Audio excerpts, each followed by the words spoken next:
It's time for Coffee with the Chicken Ladies, a podcast for people who love chickens. Hey everybody, and welcome. It's Chrisie&Holly from Coffee with the Chicken Ladies. We're here, and this is episode number 268 of our podcast, where we talk about everything chicken, family, fun, and more chickens. More chickens. We drink a ton of coffee. I'm talking a ton. But most importantly, we hug chickens every day. And we kiss them too. Don't forget. We brew coffee from a little coffee roaster in Houston, Texas. Bright and early coffee. Holly Ann, what kind of coffee are we brewing today? This is my third cup of breakfast blend. In the afternoon. And if you like breakfast blend all day long, you should be drinking Bright and Early Coffee's breakfast blend. You know what? Where should everybody go to get it? brightenearlycoffee.com. And use the code CWTCL15 for 15% off a bagged coffee. And if you need K-Cups, going over to Amazon. Are you ready to sip some of this delicious breakfast blend in the afternoon and chat? I am. But first, a word from our sponsors. We have some exciting news to share from our sponsor, Grubbly Farms. They're here, new and improved, Grubbly's World Harvest. I'm a longtime subscriber, and my flock love the healthy, nutritious treats, plus orders $40 and more ship free. If you haven't heard, Grubbly's has a fantastic layer pellet and crumble feed. It's packed with plant and insect protein, perfect for those picky chickens and ducks. Grubbly Farms makes food and treats for healthy pets and planet. To support us and Grubbly Farms, use the link grubbly.co/coffee. Try it today. Okie dokie. It's in the afternoon. It's like 50-some degrees. Yeah. Oh, yeah. After weeks and weeks of layers, like wool long underwear and just tons of layers, I'm out there in leggings and a t-shirt and I am feeling good. Now, I'm a chicken lady. When I was thinking layers, I'm thinking, what is she talking about? Eggs here? Well, eggs layers too. And chickens. The egg basket is full. I know. My chickens just went back out yesterday after a week of being in the garage with their heaters, so they're happy. This morning I said to them, this is a lovely day to be a chicken. Enjoy it. I was out there in a sweatshirt, just loving life. So there's a lot of sunbathing happening at my place. Oh, yeah. So it's been bad, but now good weather-wise. And hey, good times. Good times. Yeah, it's good time me starting to work in the garden. I also have about 3 dozen eggs on my counter. So I don't know if it was a little bit more light in the garage versus being outside, but we have some winter layers who are starting back up again. I'm grateful. So Nutmeg laid through December for me. I had one hen laying through December. And then one of the Dorkings, I think Nigella, started laying. Mm-hmm. And then it was like a snowball effect. And all these people start. Cupcake Barnevelder is laying again. Both the Langshans are laying. I'm very happy. You know who's not laying? Who? The ducks. No duck eggs yet. They're over 6 months old, so I'm checking every day. I'm like, come on, I'm gonna need some duck eggs. Now, they're gonna lay when we go to Phoenix at the end of the month. That's when they're gonna lay. Oh, that would be wrong, but you're probably right. You'll get the message. The ducks are laying, but we're excited about going to Phoenix with Nutrina and this is a trade show. The Mid-States trade show. We're super excited. If you happen to be at the trade show with an agriculture business, stop by and see us. Stop by the Nutrina table and see us. That's where we will be. We'll be talking Nutrina feed with everybody. We can't wait. We're so excited. And we're excited to be in Phoenix in January. I've heard it's the most lovely weather ever in January in Phoenix. So it looks beautiful. So nice. I know. Shorts, maybe? No. Dresses. Yeah, dresses. We both said dresses at the same time. Mm-hmm. That'll be fun. So we're super excited. If you're in the Phoenix area, you may see us around. Who knows? So what else is going on? I mean, not a whole lot, right? We're cleaning coops. We're doing winter animal care. Except for Holly's glasses have broken. So yeah, I just keep looking at her because she doesn't have a new pair yet and they're crooked. So if you hear me laugh more than normal, that's why. I need them. I can't see without them. So Holly Ann has some broken glasses. She's going to get them fixed and a new pair. Besides podcast and animal stuff, most of my time is going into garden planning, and that's where we are. Yeah, exactly. So on that note, if you're listening to our show and you're loving it, head on over to Apple Podcasts and leave us a written review. It does amazing things for the growth of our show. We want to thank the last listener. I think it was Amanda, maybe, who left us a review. And we're so happy that you're loving those Delaware. We love it that you love the Delaware because they are amazing chickens. And I love it. I love it when someone who's been keeping chickens for 20 years still finds valuable information in the show. Yeah. That means we're doing our job correctly. Exactly. So, and while you're there, hit that subscribe button because you never want to miss an episode. They're so much fun. You can come sit at our table virtually, that is, and chat with us. If you're looking for other ways to help support the podcast, you can tell a few chicken, duck, goose, and guinea fowl loving friends about the show. You can share your favorite episodes on social media. That guinea episode is my favorite for a while. I really love that one. It was good. You can become a patron of the show, patreon.com/coffeewiththechickenladies. Thank you, as always, to our amazing patrons. We love you. And thank you, Maria, for the chicken ornament. We love them. Oh, they're adorable. They're so cute. And the other thing you can do to help support the show is visit our website and our show notes, use our affiliate links and discount codes, and buy products from our sponsors. Yay! You know what I love when it's 95 degrees outside? Being inside. Well, that too, but I really love cleaning my igloo chicken coop. Yeah, it is so easy to clean. You don't have to break a sweat. And you can use a water hose or pressure washer, so it doubles as a cool down. I also love those run covers. Oh man, the shade is superb. I go into the run to cool off. Yep, my flock's covered during the heat of the day, just chilling. Meanwhile, we're melting on the patio. Seriously, can we get in on this amazing coop design for ourselves? They're out there living the dream. So when it's pushing 100 degrees, the right setup matters. That's why we choose an igloo. Get your girls their own just in time for summer. Search Omelette. That's OMLET. The Breed Spotlight is brought to you by Murray McMurray Hatchery, defining quality for generations. For over a century, Murray McMurray Hatchery has remained a trusted family-owned business, working tirelessly to ensure our poultry meet the highest standards. Whether you are an experienced enthusiast or just embarking on the journey, look to McMurray Hatchery for guaranteed quality, rare, and heritage breeds, low minimums, and all the supplies you need to raise your flock. Request a free catalog today. Walk like an Egyptian. Walk like an Egyptian. And then when you do, stop and see this week's Breed Spotlight. Yeah! Which is? Yeah. Where's your yeah? But I was waiting for you to say the Fayoumi because I thought it would rhyme, right? Yeah, and this week's Breed Spotlight is... the Egyptian Fayoumi. Yes, it is. I've got to say, Delilah is still one of my favorite chickens to watch. She's endlessly entertaining. Chickens that are constantly moving are so much fun to watch. They never stop moving, and they give you constant entertainment. What's there not to watch? The beautiful Egyptian Fayoumi is a very, very old breed of chicken developed in Fayoum, which is a province that lies west of the Nile River and south of Cairo, which is Egypt's capital city. Nice. While the Fayoumi is not APA accepted, we have them classed as a Mediterranean breed because that's where they would probably go. And they kind of act like they have all the Mediterranean characteristics, right? They are most definitely a heritage breed, and while they are still rare here in the U.S., they are reasonably plentiful in other parts of the world. We like that. Mm-hmm.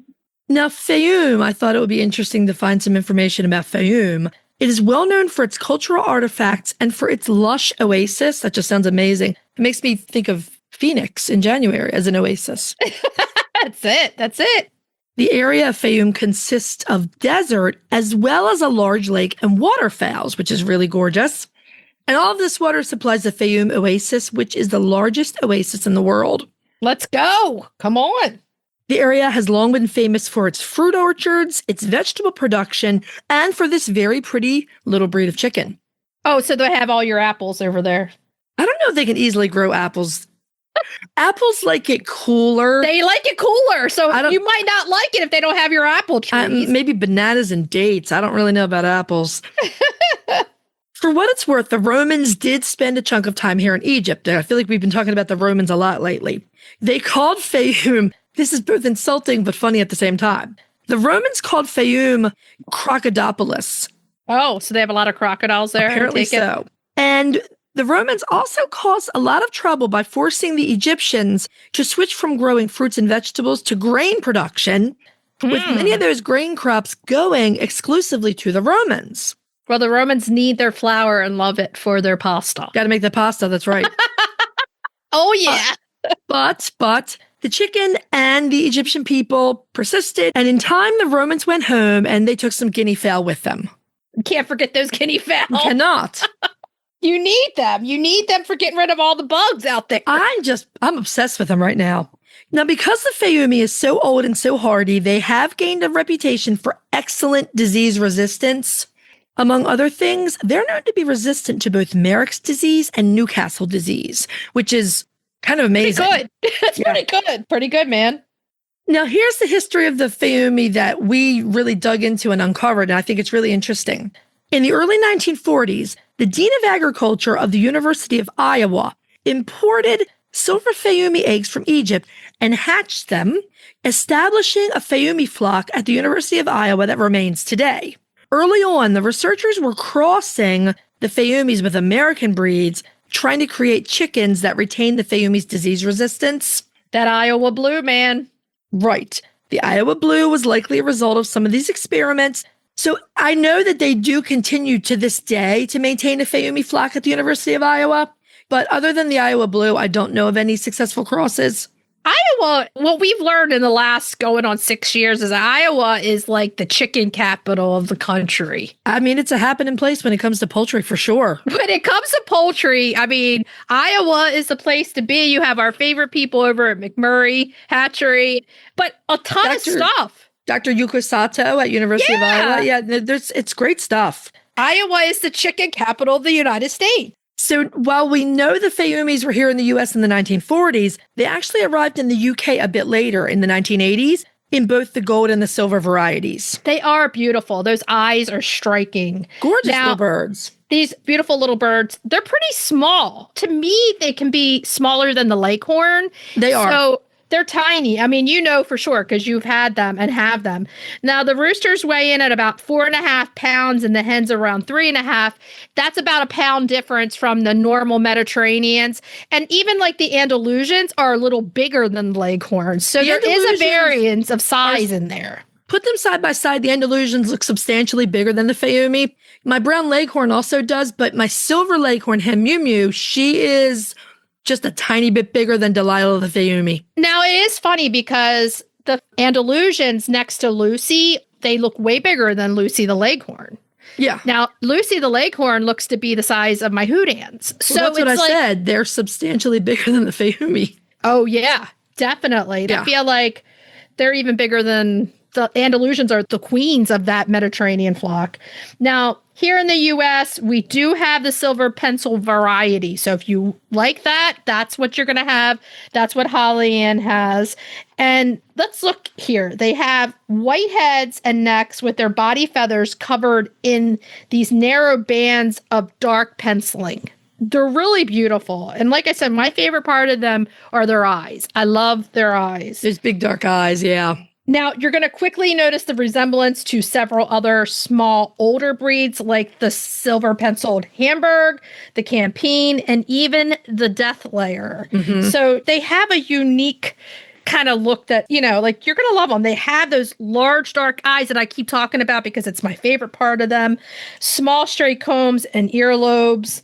And though willow green is the preferred leg color, blue legs also occur. So know that you can have that blue, like kind of that slate looking leg along with the green, the willow. Now their tail is very vertical, like you would think Mediterranean here. Oh, yeah. It's fitting right in that category, giving them kind of that jaunty look, like they could go run over some hurdles for you. I mean, they probably could. They kind of could jump some hurdles for you, that's probably. For sure. There is no breed standard in the U.S., but there is in the UK. So you can kind of compare and see there's probably some slight differences between them. And that's a great resource for anybody in the US who's interested in breeding the Fayoumis. That's what you really want to look at. Now, let's look at hens and their laying, because there are around 180 to 200 small white or creamy pearled colored eggs per year. This is another one that's a small chicken that's going to give you a lot of eggs. So that number does decline as the hens age, and they do not go broody, and you'll need an incubator if you want to have eggs. They're too busy running around, pecking, doing a bunch of stuff to sit and be broody. They're very busy birds. They are like, we're too busy for this. That's what I say about Lucy. She's too busy to do any of that stuff. I ain't got time for sitting on no eggs. Heck no. Now, in the interest of full disclosure and being completely honest here, Fayoumis are probably not the best choice for beginning chicken keepers. I absolutely love them. I mean, if you're pretty animal savvy and want to give it a try, how many years did you wait to get your Egyptian Fayoumis? 20? I'd had birds at least 20 years. And some of that was just because I didn't have the time to devote. But when we started doing the podcast and I retired from my other job, I had a little more time to be around a crazy chicken like that. Well, I'm just making that point because we do say this all the time, that some chickens are not for beginners. And we, as beginners, did not get these chickens either. So, like, you have to have some experience under your belt, us too, when getting these chickens, for sure. These girls are loud. They're extremely opinionated. They are flighty in the sense that they will take off into the air at a moment's notice. They are occasionally bitey. They're occasional bullies, and they are absolutely miserable in the cold. They want their lush oasis. Do you remember Dr. Yuko Sato talking about the one that she was trying to draw blood on, and it just kept biting her over and over again? It turned its head and just bit and bit. Just held on. She's not very fond of them.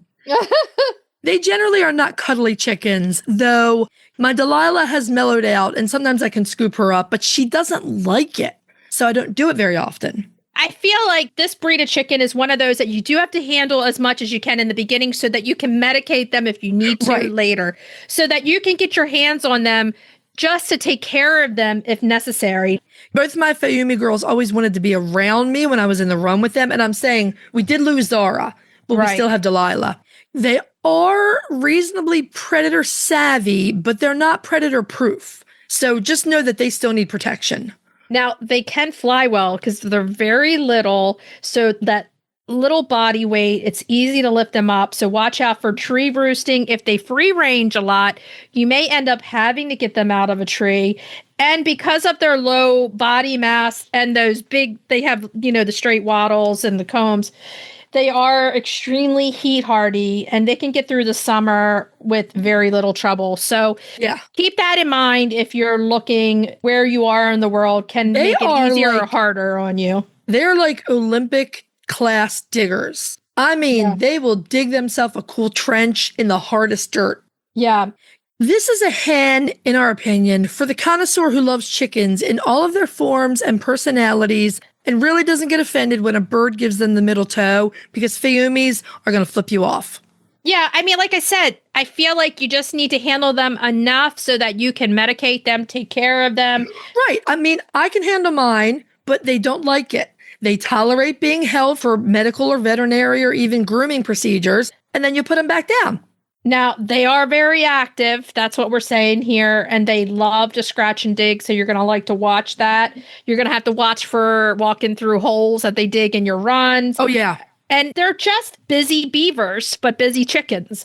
So, watching them that way is good. Now, Holly's girls do well in her large run. She has that aviary style run with plenty of space to keep them busy. So, I mean, your runs are large and they can run around and have lots of fun going around there. Yeah. I mean, the only time I ever see Fayoumi still is when it's cold, because they'll puff up and lie down.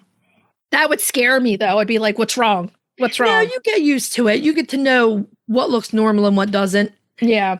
They are pro dust bathers and they're excellent foragers. And they are beautiful little birds with just loads of personality. So this really comes down to what you want in your flock. Now, we didn't say this in here, but if you're in a colder area, you need to make provisions. You're going to need a panel heater for them. They don't have the body mass to keep themselves warm in a colder area. So you can have them. Right. For years, we had 2 cozy coop heaters in what we call the Jersey coop. That's where we had our Jersey Giants for the Fayoumi girls. This year is the first year we've barely had any heat on in there, despite all the small-bodied birds, because you're full. You got a lot of birds in there. That's right. There are 17 birds in there now, and they actually keep the temperature high enough. Yeah. Coming back to what we always say when it comes to winterizing, it's different for every setup and every set of birds. Every breed, every age of bird, all those different things.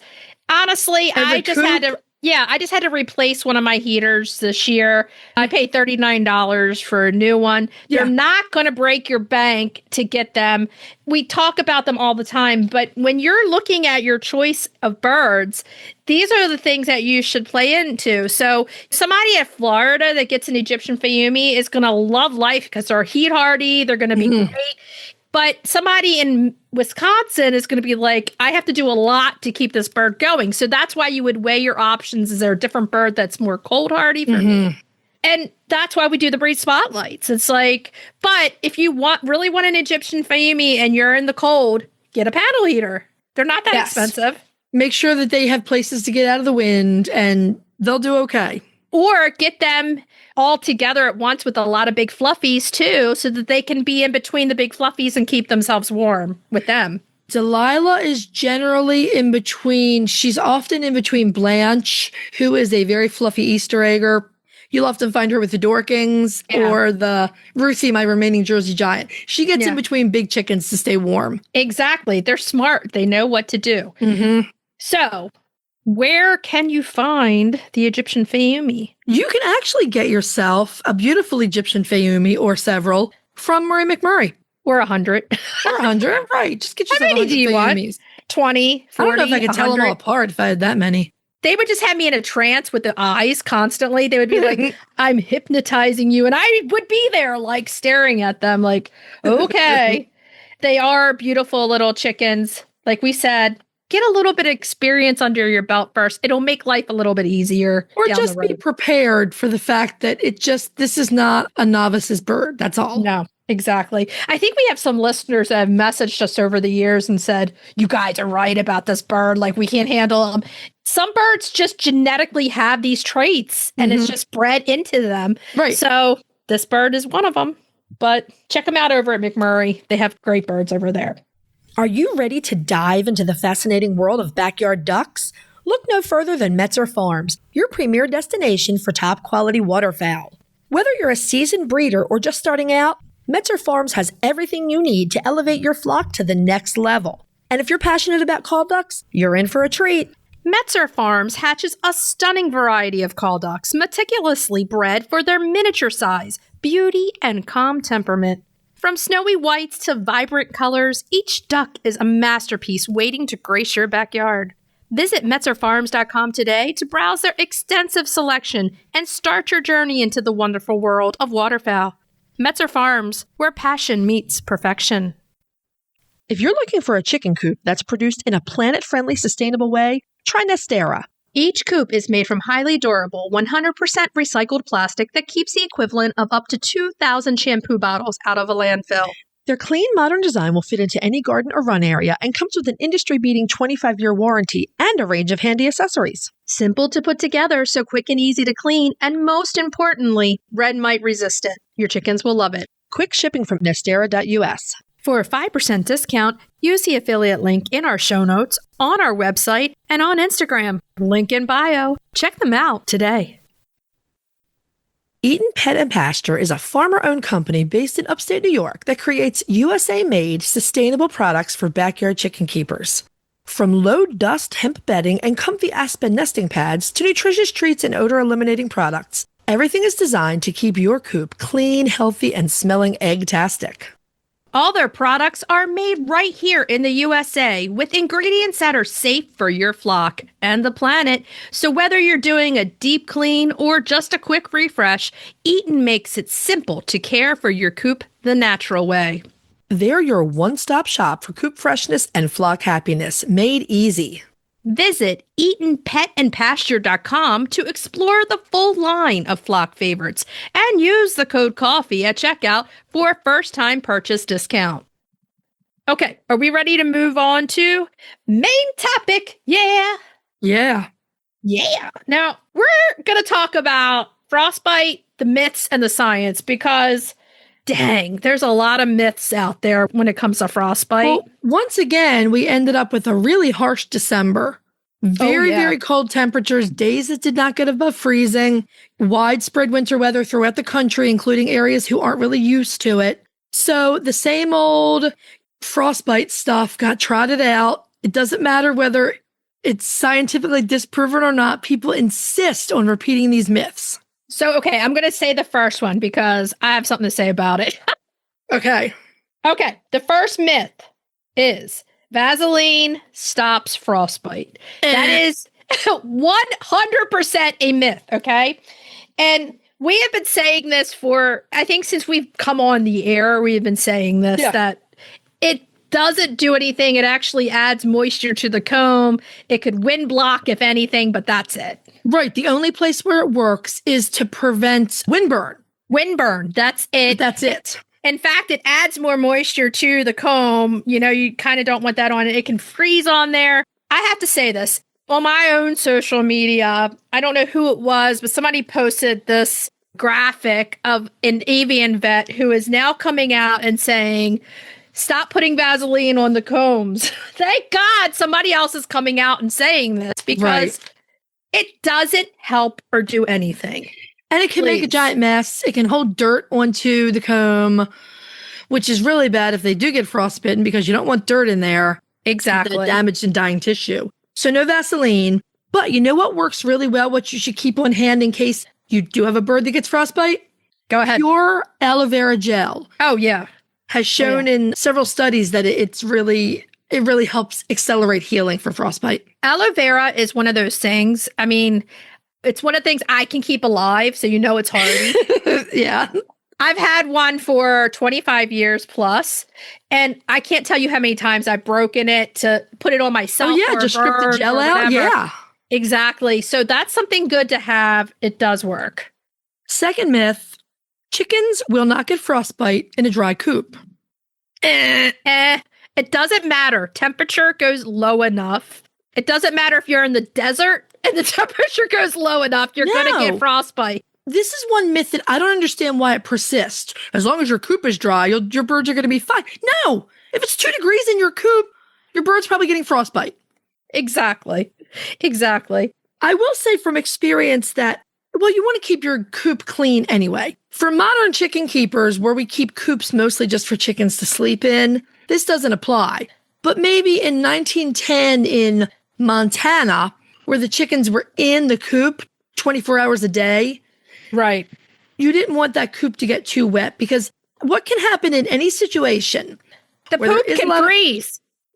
It's not that. That moisture in the air, it causes condensation. So moisture in the air can land in little frosty bits on combs and wattles. That's not going to cause very much damage.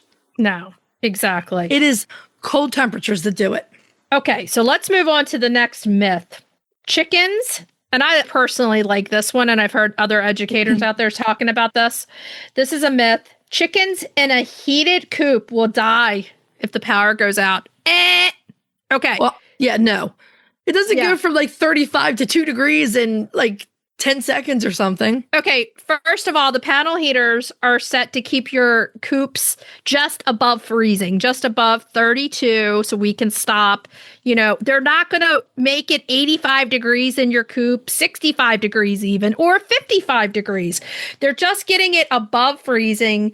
So your chickens are still acclimated. You know, I can see if you heated your coop to 90 like a sauna and then sent them out into 20, but you're not doing this. So having the power going out and having a panel heater in there has no danger for your chickens. No, it's a gradual cool down.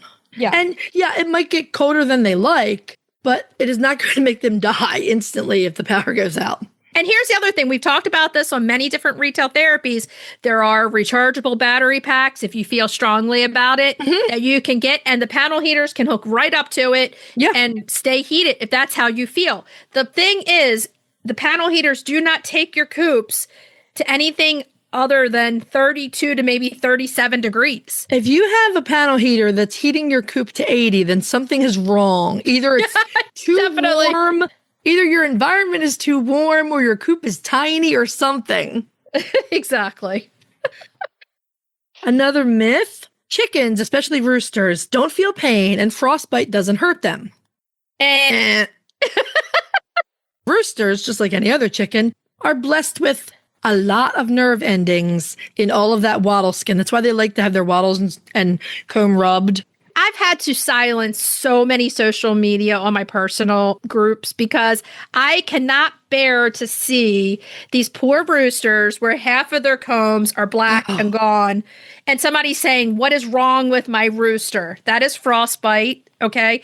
It's so sad to me. Like, it actually hurts me to see it. I'm like, I can't see this. It's very distressing. It is. Just the notion that animals don't feel pain, I don't really know where to go with that. It's been proven over and over and over and over that they do. And frostbite is very painful. It's very painful to think, chickens are animals that everything wants. They're a prey animal. Everything wants them. So they're taught, or their another genetic feature is to stay quiet and stoic and not show pain or distress because they'll be eaten. So they might not show it to you, but let me tell you, there are certain things that you can tell they're feeling pain. They might show it in quiet ways, like they might feel so bad they don't eat or drink much. Right. Behavioral changes. They might not want to come out of the coop. They might feel too bad to, hang out with the ladies. They show it in subtle ways.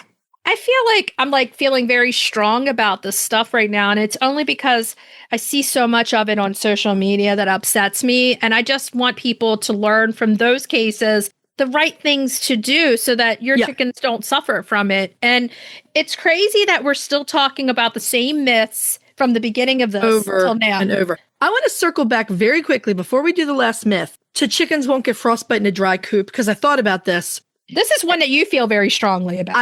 It makes me lose my mind because it just scientifically, it just doesn't make any sense. But here's where it does make sense. Waterfowl coops. You do want them to be reasonably dry because geese and ducks, they poop like really liquidy, right? Oh, yeah. So the bedding can get quite wet. You don't want them lying on frozen wet bedding. Right. That's a place where that matters. Yeah. I mean, and that's one of those differences between waterfowl and chickens. Right. There are some differences when you're raising them, even though they're all in the poultry family, between them. So that's one of the things. They don't roost. They lay in the shavings. This is well over 10 years ago. No, it's a long time ago. A long time ago, I listened to a chicken influencer, educator, whatever you want to call them, who said, your chickens will be fine in the coldest temperatures as long as your coop is dry and has ventilation. And I built the coop in question. I built that coop. There was ventilation where it should be. The coop was bone dry. I cleaned it that day. And my rooster lost all the points on his comb.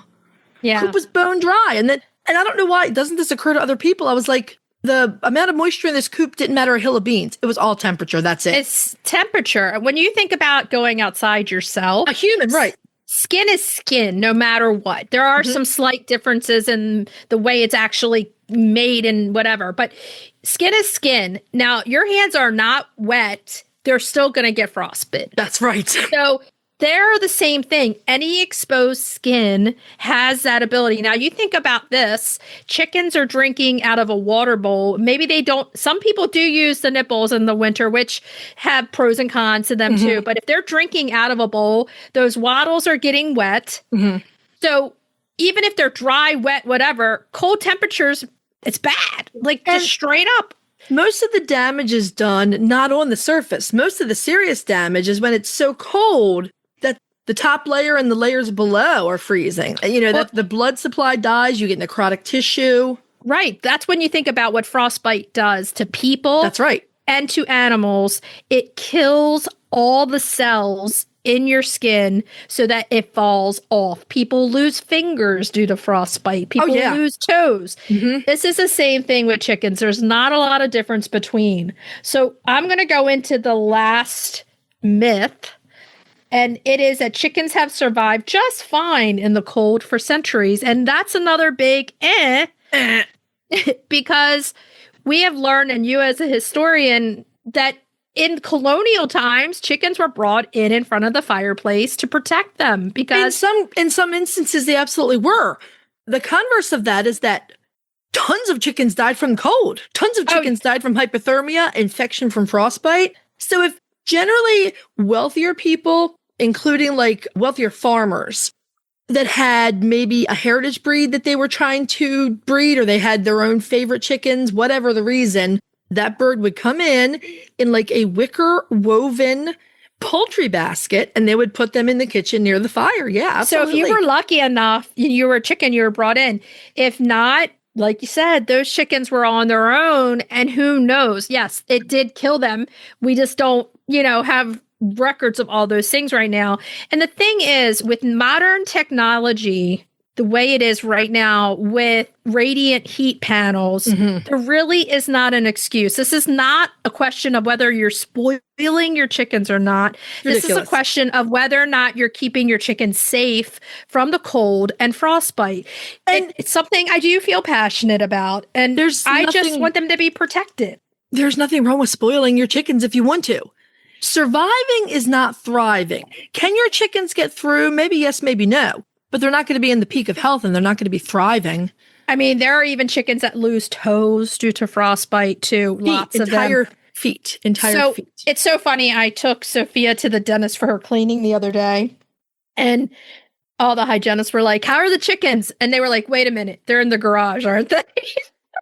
They don't be That's there, right. like they're not out. But it's. If you're feeling so miserable that you're running to get back in the house from taking care of them, imagine how it would feel to have to stand out there for the entire day and feel that.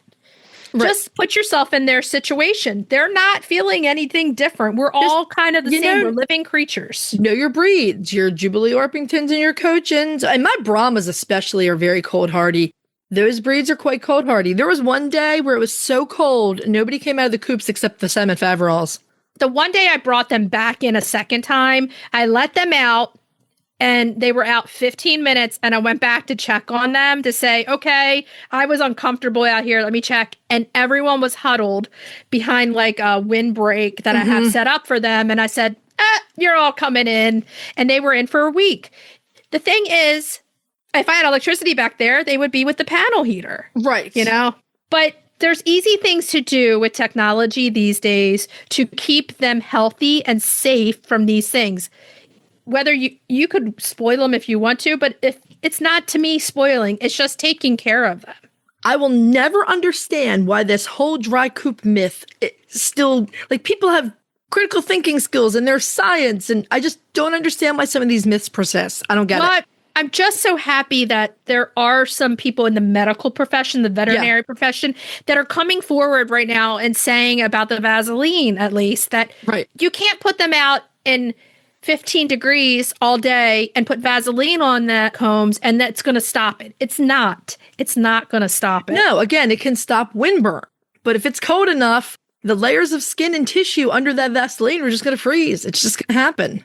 Yeah. That's the way it works. So do us a favor, protect your feathered babies from the cold, because we really feel for them. And we want all those chickens out there to be happy and healthy with big old combs and wattles. So protect them.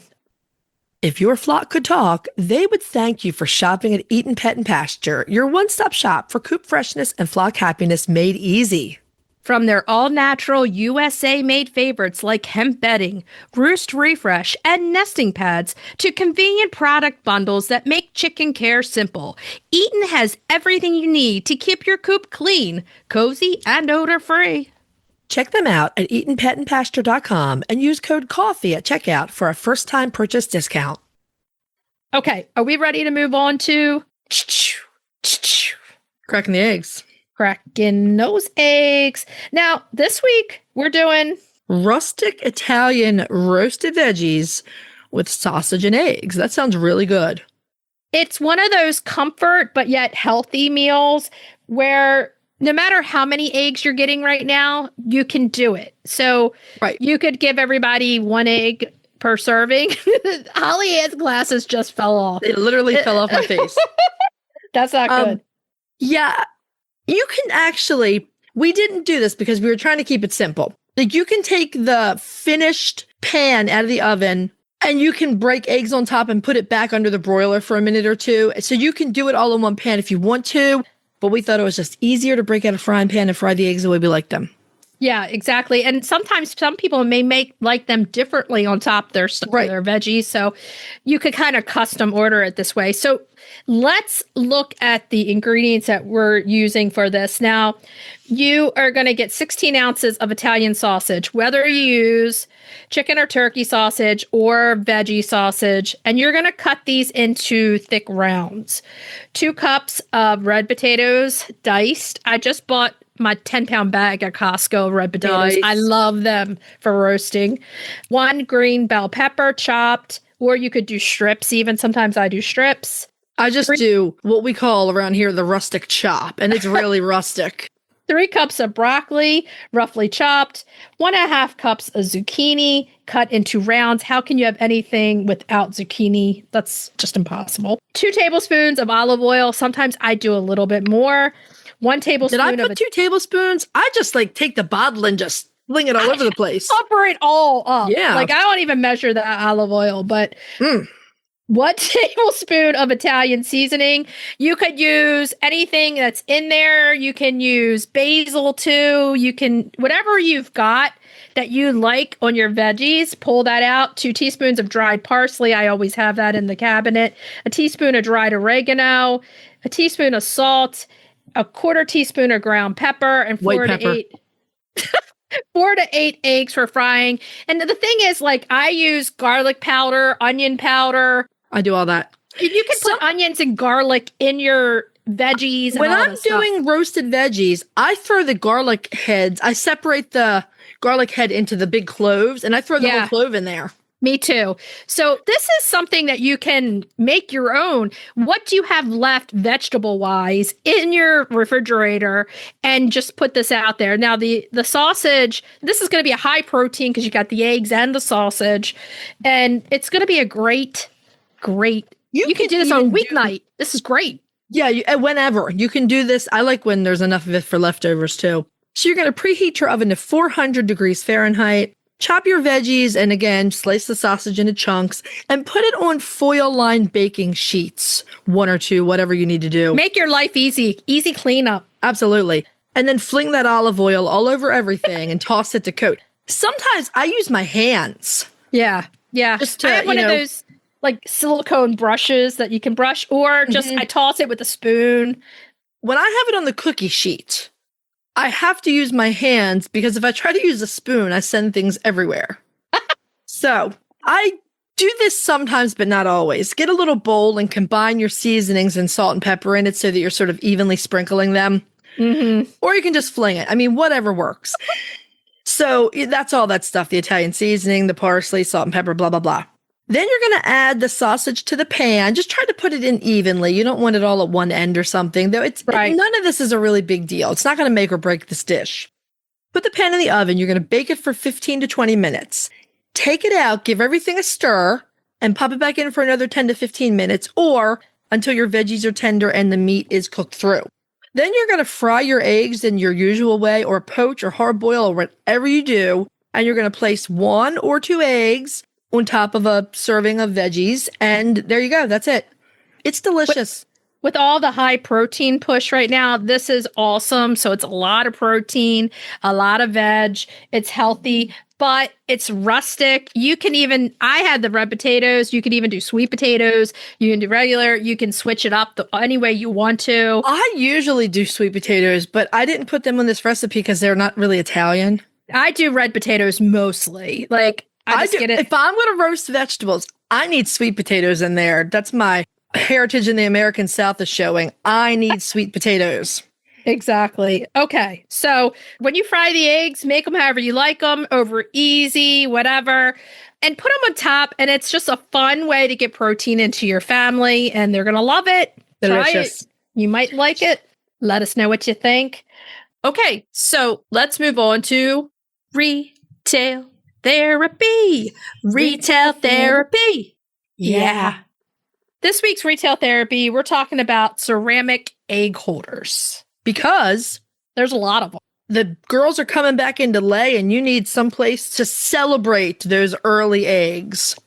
Now, one of my favorite egg holders that's ceramic is the Pioneer Woman. It holds 15 eggs, a little over 2 dozen. 15, that's nice. That's a good, Yeah.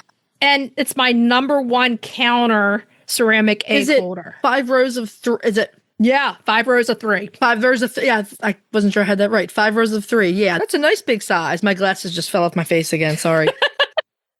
We need to get you, I mean, seriously, some new glasses very soon. Well, I have an eye doctor appointment in a week or 2. It's in the works. There's going to be a little while. It's in the works. Now, Rachel Ray even has a ceramic egg holder. I that you can have get. one of hers, and it's a 6 egg holder. And so it's not enough like for kitchen use, but I like to sit it out just to look pretty with the prettiest eggs. When I'm going to bake something and I need the eggs to be out for a while, if I don't have them on my counter, which I always have them on my counter, I usually have 2 big ones.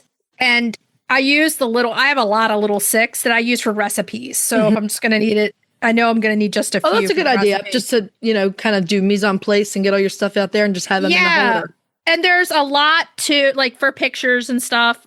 If you want to take really good pictures and show off your eggs, ceramic egg holders are the best. They really show your eggs nicely. You know who usually has a different design every year is Tractor Supply. Oh, they have some really pretty ones. I've got a couple of that actually I've picked up on clearance. I got a white one with blue stripes. It's just a dozen eggs. It's perfect for my blue kitchen. Looks great on the counter. Oh, yeah. But I feel like they have sometimes 2 different ceramic egg holder designs every year. And sometimes they have them shaped like the actual egg cartons, and they also have them shaped like more square. Whatever fits best on your counter. Yeah. I love them. There's so many. I mean, every place has them, and you can get so many different kinds. These are a really good thing to collect because they're useful. Mm-hmm. You can even put these in the fridge to hold your eggs. They're not you just for the absolutely counter. can. One of the things I like about them is they are ceramic and they're heavier. So if I accidentally whack it with an elbow, I'm not going to end up with the whole thing on the floor. Exactly. I just love them for their beauty, for their utility reasons, and they're just great to have. Pretty and practical. A lot of people give them to me as gifts, which I'm thankful for. I that's could nice. use them. Yeah, I love them. So look for them out there. Send us some pictures. Give us a story with your egg holders, with your eggs. We'd love to see them. Should we tell everybody what we're going to be talking about next week? Next week? Haha. We're going to tell you the story of my Christmas goose. So we're going to spotlight the Toulouse goose because it's been a few years since we've done the Toulouse, and they're one of my absolute favorite gooses ever. And if I ever have a goose, that's what I'm going to have. A Toulousey goosey? Yes. I thought you were going to have a Sebastopol goosey. Oh, yes, I am going to have a Sebastopol. Oh, you I don't know what your gooses. And I'm going to beat you in a showing of them. Well, no, because I'm not going to have Sebastopol, so we're not going to be showing against each other. Main topic, we're going to talk about foot and leg problems in waterfowl. It happens. That's one of their weaknesses, but there are a lot of things you can do to keep them healthy. Our recipe, vanilla chai chocolate chip bundt cake. Sounds yummy. And retail therapy, we're going to go over a few practical ways to get water features set up for your waterfowl. It's in the name. You need it. Okay, so what should we tell everybody to do until next week? Hug your chickens, ducks, or geese every day. And kiss them too. We'll talk to you next week. Bye-bye. Bye. If you'd like to see more of us, please follow us on Instagram at Coffee with the Chicken Ladies. If you'd like to help us grow the podcast, please leave us a written review on Apple Podcasts. If you'd like to become a patron of the show, please visit our Patreon page, patreon.com/Coffee with the Chicken Ladies. Thanks for listening.